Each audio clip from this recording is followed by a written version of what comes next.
শুভ সকাল বন্ধুরা, আপনাদের জানাই সবাইকে গুড মর্নিং। সবাই ভালো থাকবেন। তো বন্ধুরা, আপনাদের সামনে নিউ রেসিপি নিয়ে এসেছি, লখনৌ চিকেন বিরিয়ানি। তো পেঁয়াজ দিয়েছি, পেঁয়াজটা দেওয়ার পর চিকেন দিয়েছি।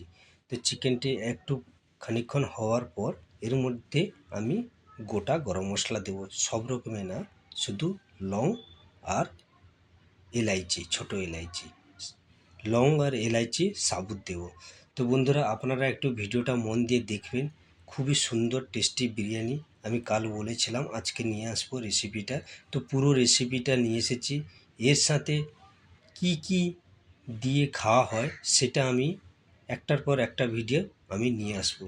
তো আগে চিকেনটা আমার গোটা গরম মশলা দিয়েছি, তারপরে আদা রসুন এবং এর মধ্যে কাঁচা লঙ্কা আছে, আদা রসুন কাঁচা লঙ্কা পেস্ট বানানো ছিল, তো এটা দিয়েছি। তো এটা একটু হয়ে যাবে, ভালো করে হয়ে যাওয়ার পর এর মধ্যে যে মশলাটা দিচ্ছি দেখতে পাচ্ছেন, এটা হচ্ছে পিলি পিলি লাল মিরিচ। পিলি লাল মিরিচ মার্কেটে পেয়ে যাবেন, আর এটা হচ্ছে দেগি মিরিচ, ঠিক আছে। তো পিলি লাল মিরিচ আর দেগি মিরিচ এটাই দেব, আর অল্প একটু গরম মশলা দেব। গরম মশলাটা সেটা কি দেব, জায়িত্রী এবং জায়ফল আর হচ্ছে লং এলাইচি, এটা আপনারা গরম মশলাটা ইউজ করবেন, ঠিক আছে। তো আমার চিকেন অলরেডি হয়ে গেছে, এর মধ্যে আর কিছু দেওয়া হবে না, দই দেওয়া হয়েছে। তো এদিকে আমার চাউলটা হচ্ছে, চাউলের মধ্যে লং, ছোট এলাচি, তেজপাতা এবং ঘি দেব, দেখতে পাচ্ছেন ঘি চাউলটা পাকানোর সময়। আর এবং নেবু আমি হালকা দিয়ে দেবো, নেবুর রস একটু দিয়ে দিবে, তাহলে চাউলটা হোয়াইট হয়ে যাবে, দেখতে খুবই ভালো লাগবে এবং খেতে খুবই টেস্টি হবে। তো এই হচ্ছে আপনার। তো এদিকে আরও আমার চিকেন রেডি হয়ে গেছে।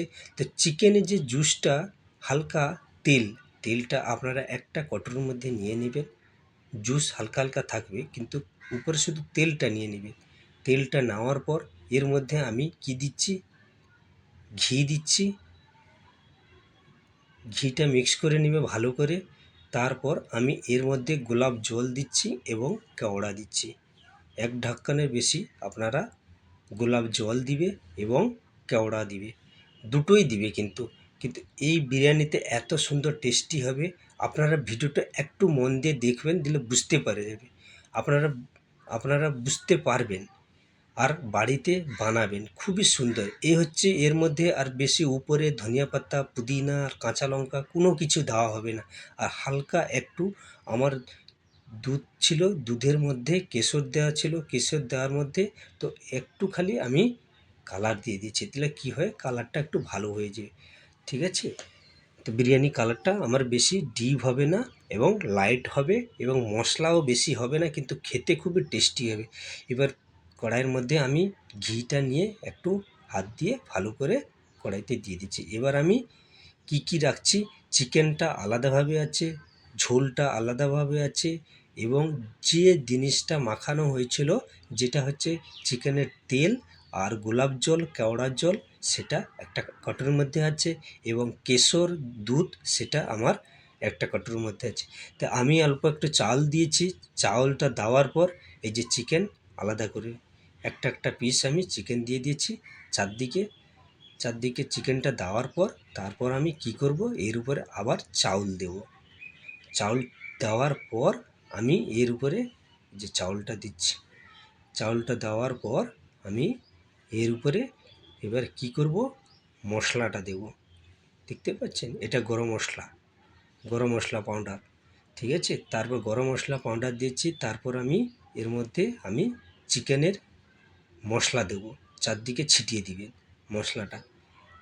মশলাটা দেওয়ার পর তারপর আমি এদিকে যেটা গোলাপ জল, কেওড়ার জল মিশানো ছিল, এটা চারদিকে ছিটিয়ে দিবেন, চারদিকে দিয়ে দিবেন। চারদিকে দেওয়ার পর ফির আবার কালার দিবেন, যেটা আমার কেশর আর দুধ একটু কালার দিয়েছি। তো এই হচ্ছে বিরিয়ানি। আপনারা যখন বানাবে একটার পর একটা চাউল, আবার চাউল দেবে, আবার এ করবে, তো এইরকম রেডি হয়ে গেছে, দেখতে পাচ্ছেন। তারপর উপরে ঢাকনটা ভালোভাবে লাগিয়ে দিবেন, ঢাকনটা লাগিয়ে দেওয়ার পর আপনারা বিরিয়ানিটা, এই হচ্ছে বিরিয়ানিটা আপনার রেডি হয়ে গেছে। খুবই সুন্দর গরম ভাপে রাখবেন। তো বন্ধুরা সবাই ভালো থাকবেন, কেমন হয়েছে জানাবেন। এই হচ্ছে বিরিয়ানি, কেমন হয়েছে আপনারা জানাবেন। এবং রায়তা, সালান, মির্চি সালেনও রেসিপি দেওয়া আছে। তো বন্ধুরা কেমন হয়েছে অতি অবশ্যই কমেন্ট করে জানাবেন। বাই।